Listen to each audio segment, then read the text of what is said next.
Key steps: nasogastric tube insertion, determination of widest nares for insertion, topical anesthetic in nares and throat, insertion of tube, checking placement of tube.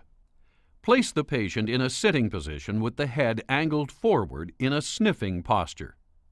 With awake and cooperative patients, temporarily block one nostril at a time while asking the patient to inhale with the other to assess for the most patent side for tube insertion.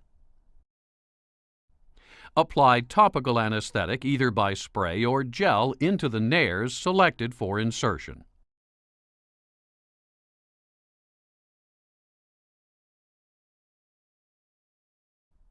Anesthetizing the back of the throat can also reduce the risk of vomiting during nasogastric tube insertion. Insert the nasogastric tube along the floor of the nose gently and down the nasopharynx. As the tube approaches the larynx and upper esophagus, the patient should tilt the head slightly downward to encourage the tube to pass posteriorly into the esophagus.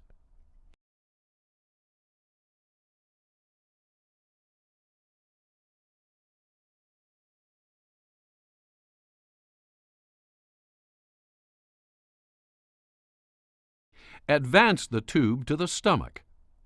Test and confirm tube position by aspiration of gastric contents, which should have a pH of less than 6. If the patient is unconscious or sedated, perform a confirmatory X-ray. If feeding is planned through the tube, confirm its position by X-ray in all patients.